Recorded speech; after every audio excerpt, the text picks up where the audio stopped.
Salut tout le monde. Vous le savez maintenant, vous commencez à connaître la chaîne, si j'aime bien parler des voitures anciennes, ce sont surtout les dérivés des modèles les plus iconiques que je préfère. Généralement des petites populaires qui ont servi de base pour tout un tas de transformations, parfois même assez dingues. Alors aujourd'hui, j'ai décidé de traverser la Manche pour aller voir ce qu'il se passe de l'autre côté avec la Mini.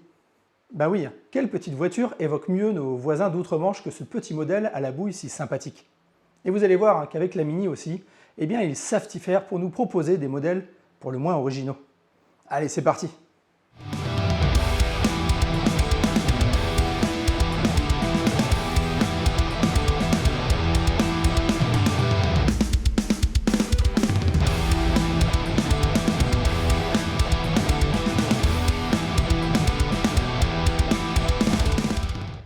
Bon, c'est sûr que je ne vais pas révéler un grand secret si je dis que c'est pas dans la Mini qu'on va trouver le plus d'espace. En fait, rien de plus normal, puisqu'elle a été conçue dès le début pour être un véhicule économique et léger, capable d'embarquer 4 personnes pour les déplacements du quotidien. Même si je suis sûr que certains ont réussi à partir en vacances en famille avec à son bord les enfants, les bagages, le chien et peut-être même mémé en place arrière. Pourtant, certains petits malins se sont dit qu'on pouvait peut-être la rendre encore moins habitable, et ouais c'est possible, en l'amputant de ses 2 places arrière pour en faire ce qu'on appelle une shorty. Et pour se justifier d'une telle opération, ils ont sûrement trouvé un des meilleurs slogans qui soit, la shorty, c'est 2 fois moins de place pour 2 fois plus de fun. Alors pour arriver à ce résultat, rien de plus simple. Vous dégagez tout simplement la banquette arrière et vous tronçonnez la caisse d'un bon 50 cm pour vous retrouver assis sur l'essieu arrière. Bon, dans la vraie vie, ça doit être bien plus compliqué que ça, puisqu'il faut raccourcir le châssis, découper la carrosserie et surtout, retailler les portes si vous voulez les garder pour permettre le passage de roues et installer de nouvelles vitres. Et ensuite, réassembler tout ça pour que ça tienne ensemble. Mais avouez quand même que le résultat est juste génial. On en trouve d'ailleurs énormément de versions qui pour la plupart n'ont pas de porte du tout. On a donc des cabriolets, des découvrables avec hardtop, des décapotables avec une capote souple, et si vous voulez quand même emporter vos bagages avec vous, vous pouvez toujours y rajouter une remorque. À base de Mini bien sûr. Par contre, si vous en voulez une, j'espère que vous avez de solides connaissances en mécanique et en carrosserie, parce qu'il n'est pas question de trouver ça chez le concessionnaire Mini du coin, ou encore chez un quelconque préparateur. Il faudra vous débrouiller par vous-même à partir d'une Mini classique, ou en trouver une déjà toute faite à vendre, et ça, je vous promets une chose, c'est que ça court pas les rues. A priori, elles sont donc toutes le résultat d'une transformation faite par des passionnés qui avaient envie de se faire remarquer au volant de la plus choupinette des petites voitures, à tel point qu'il y a même des clubs qui organisent des rassemblements en Angleterre pour le plus grand plaisir des enfants, comme des parents, je suis sûr. Bon alors, ça vous a donné des idées? Si vous n'êtes pas convaincu par cette Mini Shorty, vous vous dites peut-être qu'au contraire, il doit bien exister des Mini plus grandes, avec 4 portes. Sachez qu'un modèle a été étudié dans les années 60, dont il ne reste que ces 2 photos. Alors on ne sait pas trop pourquoi elle n'a pas été produite.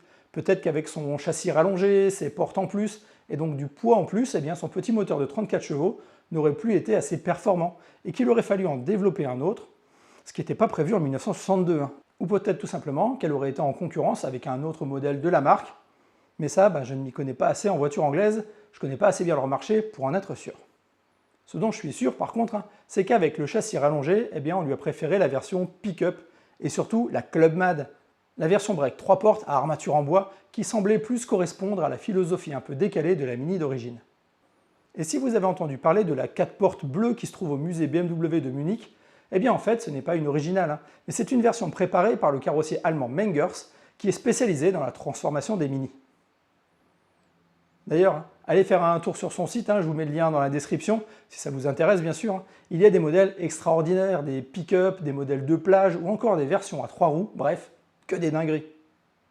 En tout cas, elle est bien sympa cette Mini, même si souvent ça manque un peu de chevaux. C'est à se demander comment ils ont pu gagner le rallye de Monte-Carlo avec ça dans les années 60, même avec un moteur boosté à un grand max de 90 chevaux par le sorcier John Cooper. Bon, de toute façon, quand on roule en Mini, on n'est pas là pour la performance, vous vous en doutez bien, mais d'autres que moi se sont dit qu'on pouvait très bien faire beaucoup mieux que John Cooper lui-même. Imaginez un peu une Mini avec pas moins de 360 chevaux sous le capot. Vous ne croyez pas? Regardez ça.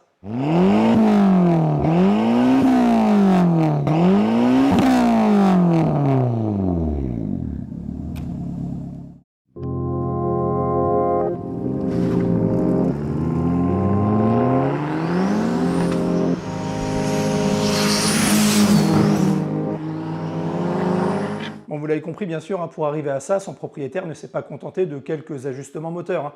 Il a carrément viré le moteur d'origine pour le remplacer par un bloc 1,6 litre VTEC de Honda Civic type R. Et comme les 185 chevaux d'origine ne lui suffisaient pas, il leur a greffé en plus un énorme turbo pour en doubler la puissance, tellement gros qu'il ne rentre même pas dans le compartiment moteur, qui est déjà bien rempli par le moulin de chez Honda.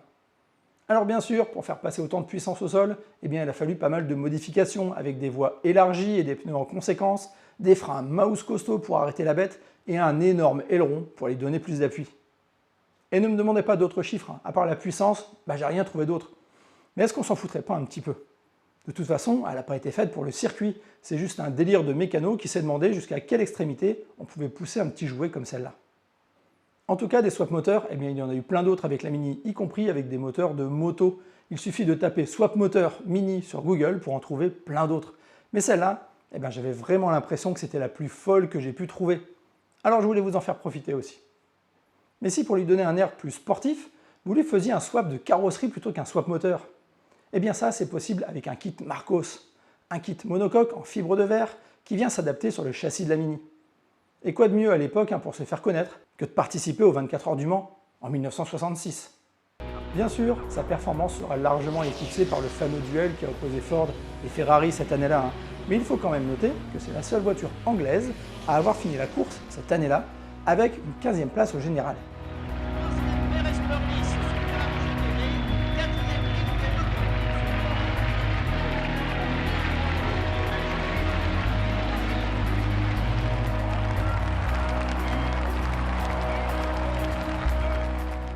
En fait, pour avoir vraiment de la puissance dans une Mini, il aura fallu attendre que BMW relance la marque dans les années 2000 avec la Mini telle qu'on la connaît aujourd'hui. Un bel exemple du succès de la mode néo-rétro avec la New Beetle ou encore la Fiat 500. Mais bon, même si elle garde un air de famille avec le modèle d'origine, elle n'a plus rien à voir avec sa devancière. Fini la petite citadine populaire et économique, aujourd'hui c'est un gros jouet bourgeois à la sauce BMW qui a perdu ses racines et sûrement aussi beaucoup de son âme.